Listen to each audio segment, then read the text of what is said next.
Pit of the course. Here comes Alonso. Oh. Yeah. So it was not a car failure. Oh, that all looks a bit familiar to me, to be honest.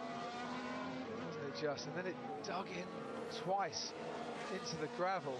So he's gone to switch sides as Gutierrez is slowing down. It's caught him out a little bit.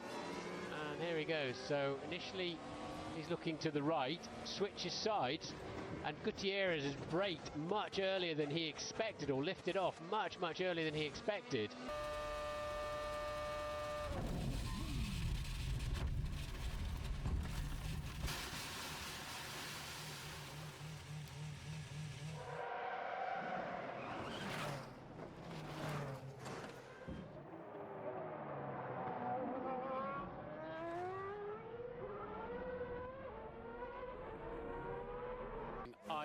That's a big crash for Daniel Kvyat in the Red Bull. Danny Kvyat there, stricken in his Red Bull. Very unusual place to go off. Are you okay, Danny? Yeah, I'm okay. And Roman's registering that. Look, ahead of him now are 4 or 5 cars. And he's, but the retardation of the front of that monocoque, the impact, and the fire. This is where Grosjean cuts across. Yeah, so Roman was having, there were 5 or 6 cars. Stroll go off the track as well. I think he made contact with his teammate for next year, Sebastian Vettel. Kimi Raikkonen heading off to the left-hand side of the track, right-hand side as we look now. And you see that one of the tyres has gone straight across the track. We saw one over the barrier. But, yeah, I'm confident. Oh, Otmar! Oh. We'll just leave it there as Mick Schumacher hits the wall. 2 tyres coming loose as he hit the wall as well. And that is the second red flag of this session. One, they got round, and now Magnussen holds it round the outside. And was he entitled to a bit more room under the driving guidelines? Certainly Logan Sargent will have wished he'd have given him more room, because they might still be racing around on this track. Let's have a look on board with the Williams. Didn't know he was there, did he? It's a pretty unorthodox place to be trying to overtake. I want to see it from... Yeah, his front axle wasn't alongside. Don't see Lewis Hamilton make a mistake too often, do you? Maybe we'll get a mitigating circumstance if there is one, but on the face of it, it looks like a mistake. And that 32, Mercedes lose 3 of their drivers, don't they? But, well, Hamilton will recover. Right, we're just watching a replay now, Ted, on board with George Russell, who hits Bottas. Yes, because he gets onto the grass. So he's going for the overtake, gets onto the grass, gets a tank slapper, runs straight into Bottas. You can hear the you could hear the engine revs go up. Massive impact. Once again, we're seeing the integrity of the front of the chassis extraordinarily strong, and This could be why you shouldn't be feeling too comfortable for a while. And Verstappen goes straight into the barrier at Sandevot, and he clipped Romain Grosjean, and that really was a very nasty impact indeed for Max Verstappen. With it, but it just misread that. It got in hot. I think he would have made the move. He tried to do the dummy and switch sides, and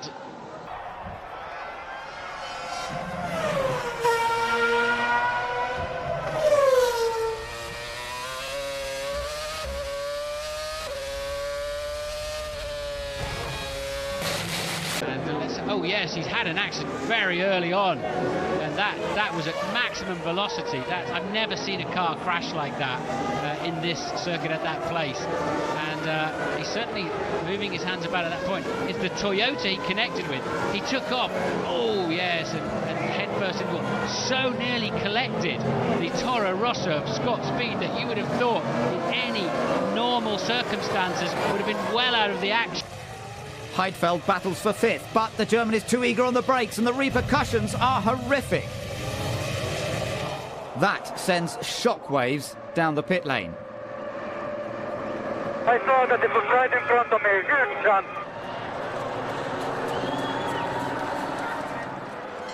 Your right tax.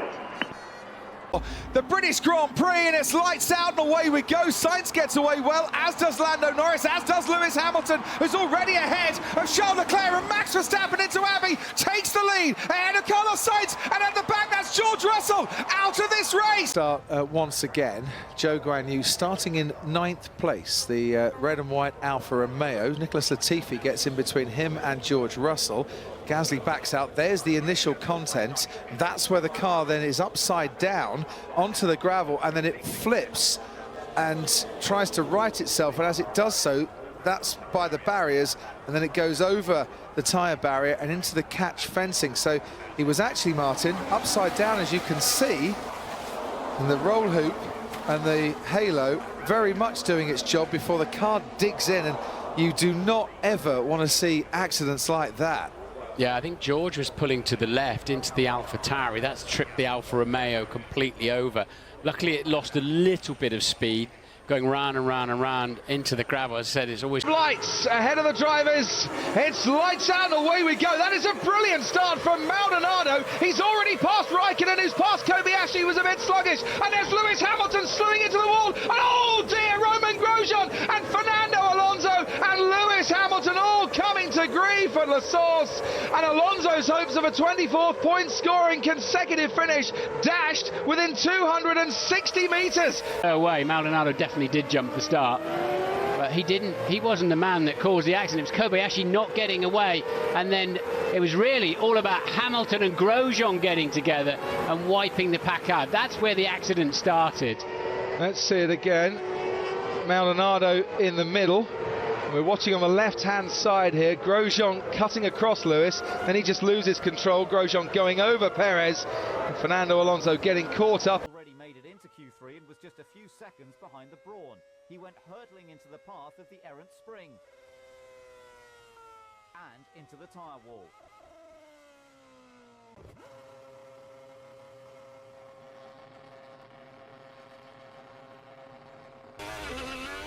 Oh, and he never gets off the curb on the exit of turn 3 and straight to the scene of the accident.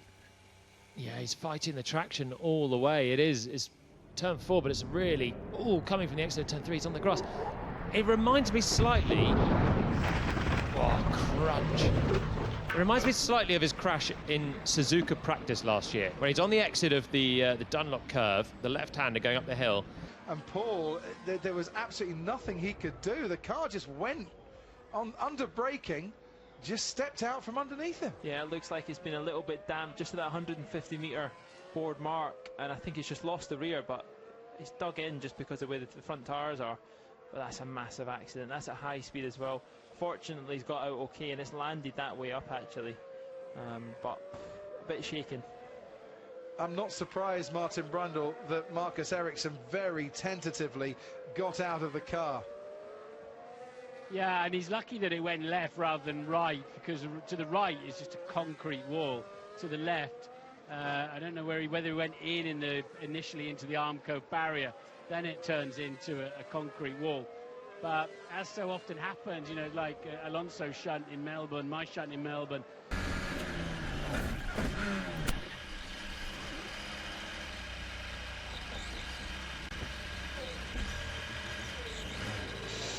Yep, it's not acceptable.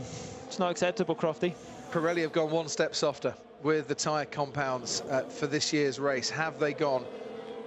You can see running out of rear tyres, launches it into the final corner, runs wide, and then, well,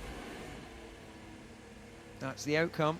He gets wide on the first part, so it's a 2-part apex corner, 18 and 19, and he gets just fractionally too wide through 18. And that means that he can't turn in adequately for the second part of it. He just gets slightly wide out on that first, the outside part of the curb. Let's have a look and see what happened here. He did get very airborne. He goes to the left, and Lance Stroll moves to the left, Martin, to try and block Fernando Alonso, to try and stop the pass. And that's when the contact is made. Fernando will say there was a little jink to the left. Just as he was making the move, he got very close, of course, to the... Yeah. Along there, you can see the light flashing, he's recovering energy. Oh! That's just wrong place at the wrong time, isn't it? Albon got a snap of oversteer there, and Behrman... Idiots. I'm not sure. I mean, he obviously didn't expect Behrman to slow down there. I think Behrman thought, I'll get out of the way and go slowly, completely offline. And that's a big crash. I think Danica's... Is that in the pit straight? It is in the pit straight, and it will be an enormous accident then, because that's something like 150 miles an hour. It's the back end of the Jaguar's got away from him. Safety car out, of course, and this will play into the hands of anybody who's yet to stop for fuel, because there's so much debris. Raikkonen, and we've got another car Alonso. off. We think Alonso's come round and probably found... Race stopped. The red flag, race has stopped. Alonso, he's obviously come through there and either lost the car in the same place or suddenly realised there was a big incident and hit the brakes. And I believe we're past three-quarter race distance, lap 55, in which case we may well be declaring a result here. We need to calculate that for you. But and it'll go back. Yes, it'll go back certainly. One lap. So Martin, I have to interrupt you because the Jordan team are bouncing up and down in the pit lane. We're looking at the images there of that incident of Alonso. Debris all over the track. How did his Las Vegas Grand Prix come to a close? We're going to find out now, and that is a strange one. It looks like, unless there's been an issue with the car, it looks like he's lost it with combined lateral braking. Just misses the back of his teammate as he makes his way to the Tech Pro barrier there. So, you know, good thing with a long crash is the energy is dissipated. Yeah, look, I think he touched. I think we could hear some touching of the ground, and it's unloaded the car, and he's got in this... 3 into 1. Oh, that was unlucky there. Nico Hulkenberg had nowhere to move, left or right. Ocon made contact, and Perez got caught up in it. Here we go. Watch Ocon down the inside. Yeah, Perez may not have seen. But then switches, because he's got better grip.